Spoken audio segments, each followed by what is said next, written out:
Hello everyone, Yashika B. Martin here, and welcome to my segment of Channeling Hope, where I hope to inspire, motivate, and encourage you to bridge the gap between your intentions and your actions.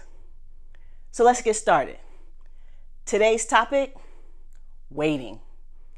Now, I want to use a spiritual or biblical reference in order to, let's say, conceptualize this ideal of about waiting. And I want to use the story of Daniel. If you're unfamiliar with Daniel, Daniel was captured, enslaved, and forced to work in the king's services. And during this time, he went through a lot of trials and tribulations, such as being in the lion's den, the fiery furnace with his friends, and being imprisoned. All of these things challenged how he worshiped God. And during this time, Daniel believed that God would deliver him. All he had to do was wait for God to do it. Now, during this time, Daniel always put his best foot forward. In any menial job he needed to do, he tried to excel.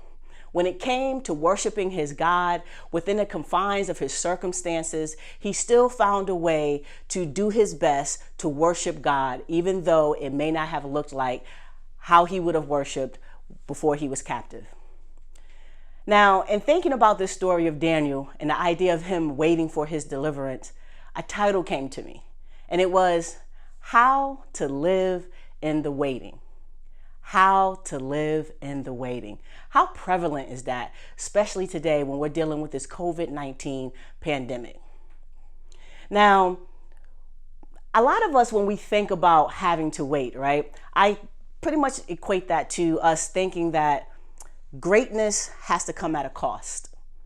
Or sometimes success means that we must sacrifice something. And unfortunately, most of us, we translate that concept into something negative, and it ends up turning into I can't.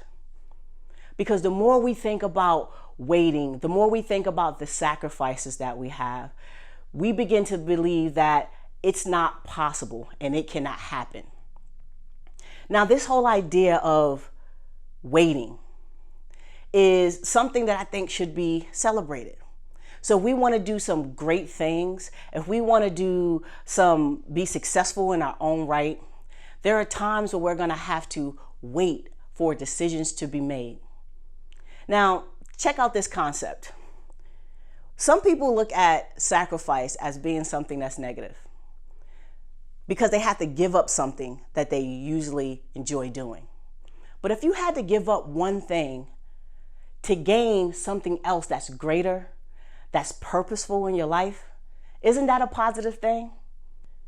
So the most challenging thing for us to do when we're waiting is to learn how to continue to live.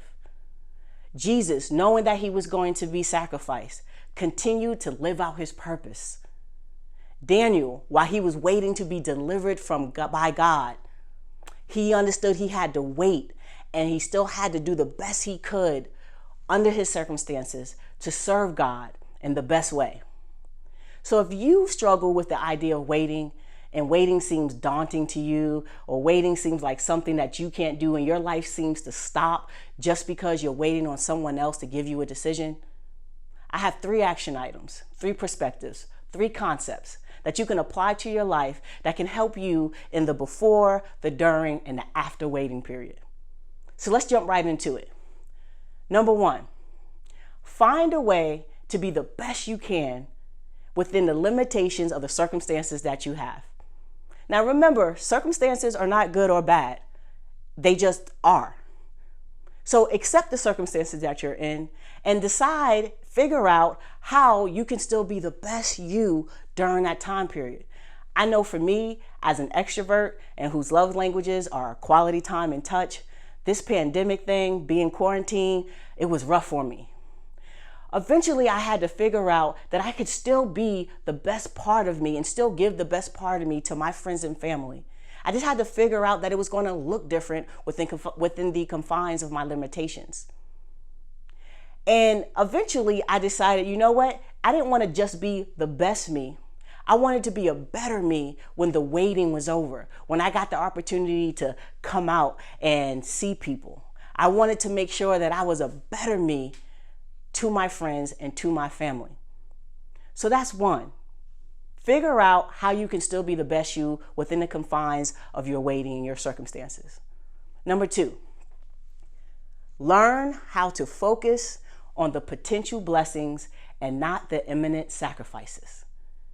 My best friend, she was speaking on a podcast, and I believe the topic was about faith.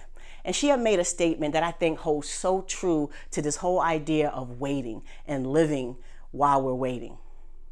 She was describing a time period in her life where she had to wait to hear a decision on a new job that she was waiting on.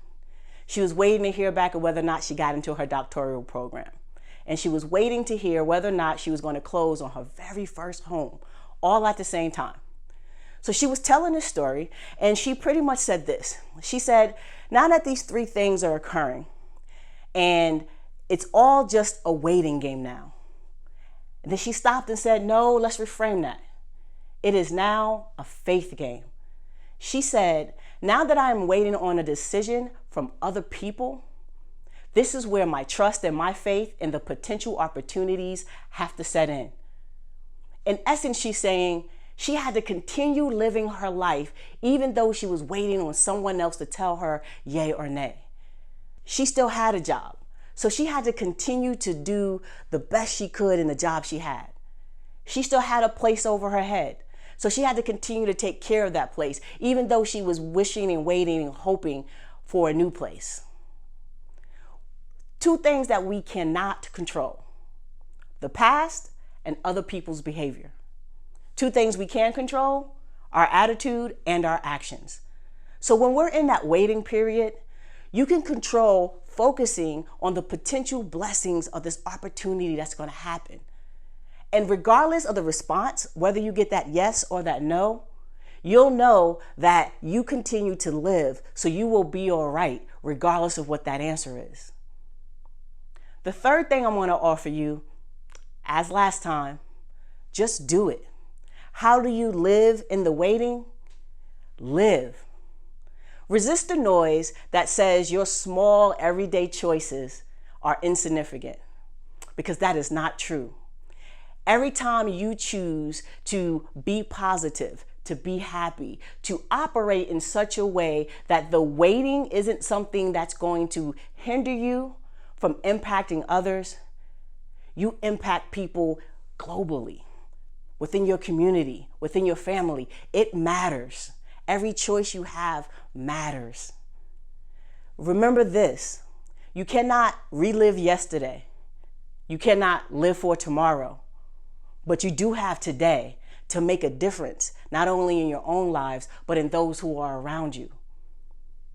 So even though you're waiting, even though it's easy to be discouraged sometimes, you have to focus on continuing to operate, because that answer is not the end. Whether you get yeses or whether you get nos, whatever it is, they are both opportunities. They are opportunities that you can take and turn into something else that's going to serve you better. So make sure that when you're waiting on other people, that when you're waiting on answers and decisions, amidst the chaos, amidst the opposition, the uncertainty, and the fear that can come along with waiting, live, love, laugh. And you will find that regardless of the result, it will not be for naught. I thank you guys for watching. I hope you were inspired to take some action in your life. If you like this video and you want to know when other things get posted, go ahead and hit that subscribe button. Leave me a comment, and you can also check out my website at ybmcoaching.com. Until next time, continue channeling your hope, and remember that choice is freedom and decision is power.